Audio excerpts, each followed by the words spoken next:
Silk அப்பவும் இப்பவும் எப்பவும் சென்னை சில்க் அதிரடி கலெக்ஷன் சரவெடி செலிப்ரேஷன்.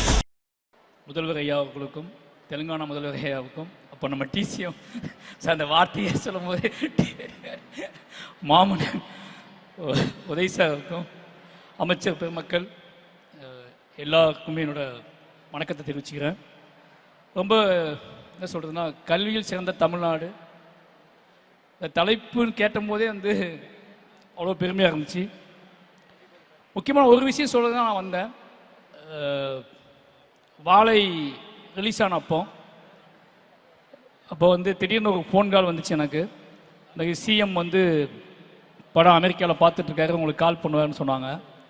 அப்போ எனக்கு கால் பண்ணி அதுக்காக வெயிட் பண்ணேன். ஏன்னா என்னோடய எல்லா படங்களுக்குமே அவர் கால் பண்ணி பேசியிருக்காரு என்கிட்ட. வாழைக்கு நான் ஸ்பெஷலாக வெயிட் பண்ணேன்.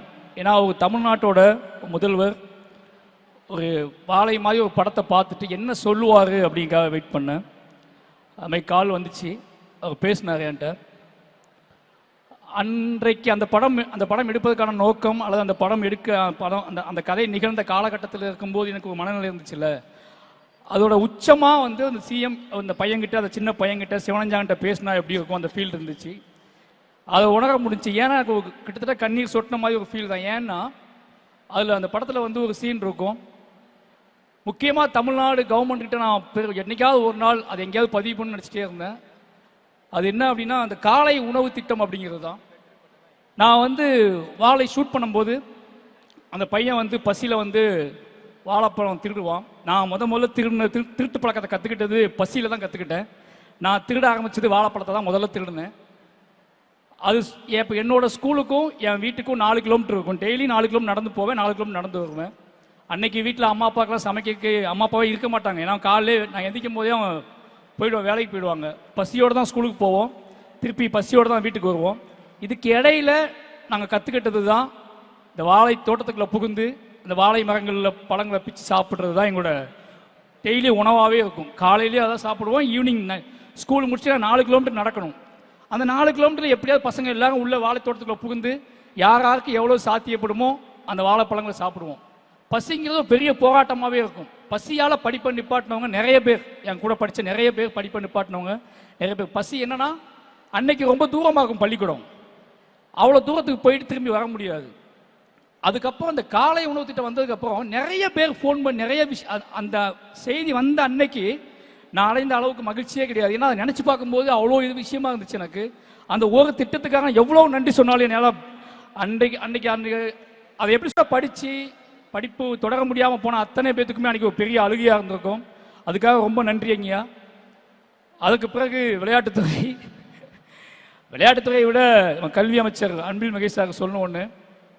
பள்ளிக்கூடத்தில் நான் பயப்படுற விஷயம், நான் படித்த திருநெல்வேலியிலேருந்து வந்திருக்கேன், அதனால் சொல்கிறேன். பள்ளிக்கூடத்துக்குள்ளே நான் கற்றுக்கிட்டது முழுக்க பள்ளிக்கூடத்தில் மீற முடியாத, தாண்ட முடியாத, ஜெயிக்க முடியாத ஒரு விஷயம் அப்படிங்கிறது சாதிய உளவியல் தான். அதை மீற முடியாமல், அதை அதுக்குள்ளே அடங்கவும் முடியாமல் நான் பட்ட கஷ்டம் ஜாஸ்தி. அதை இன்னைக்கு பள்ளிகளுக்குள்ள சமூக நீதிங்கிற வார்த்தையும் சமத்துவம்ங்கிற வார்த்தையும் ஓங்கி ஒழிக்க வைக்கக்கூடிய செயலை நம்ம பள்ளி கல்வி செஞ்சுக்கிட்டே இருக்கு அப்படிங்கிற ஒரு மிகப்பெரிய சந்தோஷம். ஏன்னா தொடர்ந்து யார் மூலமாவது எதன் மூலமாவது அதை பதிவு பண்ணிக்கிட்டே இருக்காங்க. கிட்டத்தட்ட அதில் ஒரு பெரிய பாய்ச்சலாக நான் பார்க்குறது பள்ளிக்கூடங்களில் இருந்தக்கூடிய சாதி பெயர்களை அகற்றுனது. அதற்கப்புறம் இது ஒரு முக்கியமான விஷயமா, பள்ளிக்கூடமே எங்கள் பள்ளிக்கூடம் தான் தெரியுமான்னு சொல்லியிருக்காங்க என்கிட்ட. அப்படி அத்தனையும் ஒழிச்சு கட்டி இன்னைக்கு பள்ளிக்கூடத்துக்குள்ள நடக்கக்கூடிய ஒரு மிகப்பெரிய யுத்தத்தை இன்னொரு அறிவு யுத்தமாக மாற்றின பங்கு கல்வித்துறை செஞ்சிருக்கு. அதுக்கு எனக்கு கோடான கோடி நன்றிகள். இப்போ விளையாட்டுத்துறை உதய் சார் மினிஸ்டர் ஆப்பான்னு சார் சொல்லும்போது நான் என்ன சார் துறைன்னு கேட்டேன். சார் விளையாட்டுத்துறை அப்படின்னாரு. உண்மையாகவே அது அவருக்கு விளையாட்டு பயங்கரமாக பிடிக்கும். மாமன்னன் ஷூட்டிங் ஸ்பாட்லேயே கிரிக்கெட் பார்த்துட்டே இருப்பார், அப்படி எதையாவது பேசிக்கிட்டே இருப்பார். இன்றைக்கி அவர் வந்ததுக்கப்புறம் விளையாட்டு சார்ந்த விஷயங்களை ஈஸியாக எடுத்துகிட்டு போகிறது, அதை ரொம்ப எளிமையாக அதோட ரூட்டை, வழியை, பாதையை ரொம்ப எளிமையாக மாற்றினது, இது எல்லாத்துலேயுமே அவருக்கு கீழே விளையாட்டு யார் எங்கேருந்து விளையாட ஆரம்பிப்பாங்க, யார் விளையாடுறதுக்கு வழி தெரியாமல் நிற்பாங்க, யார் உச்சம் போதுக்கு வழி தெரியாமல் நிற்பாங்கன்னு தெரிஞ்சுக்கிட்டு அந்த மாதிரியான விளையாட்டு வீரர்களை ஊக்குவிச்சு அவங்கள வெளியே எடுத்துட்டு வந்து இவ்வளோ பெரிய சாதனை நிகழ்த்திருக்காங்க அப்படிங்கிறது ரொம்ப சந்தோஷம். ஒட்டுமொத்தமாகவே தமிழ்நாடு ஒரு பாய்ச்சலில் தான் இருக்குது. ஒட்டுமொத்தமாகவே எல்லா துறையிலையும் அதை விட முக்கியமான விஷயம் சமூக நீதி அப்படிங்கிற விஷயத்தில் அது கல்விக்குள்ளே கொண்டு வந்தது, விளையாட்டுத் துறையிலையும் கொண்டு வந்தது மிகப்பெரிய பாய்ச்சலாக பார்க்குறேன். எல்லாத்துக்கும் ஒட்டுமொத்தமாக என் சார்பாகவும் என் குடும்பத்தின் சார்பாகவும் என்னோட மாவட்டத்தின் சார்பாகவும் அத்தனைக்கும் நன்றி தெரிவிச்சுக்கிறேன். நன்றி. மியூசிக் அப்பவும் இப்பவும் எப்பவும் சென்னை அதிரடி கலெக்ஷன் சரவெடி செலிப்ரேஷன்.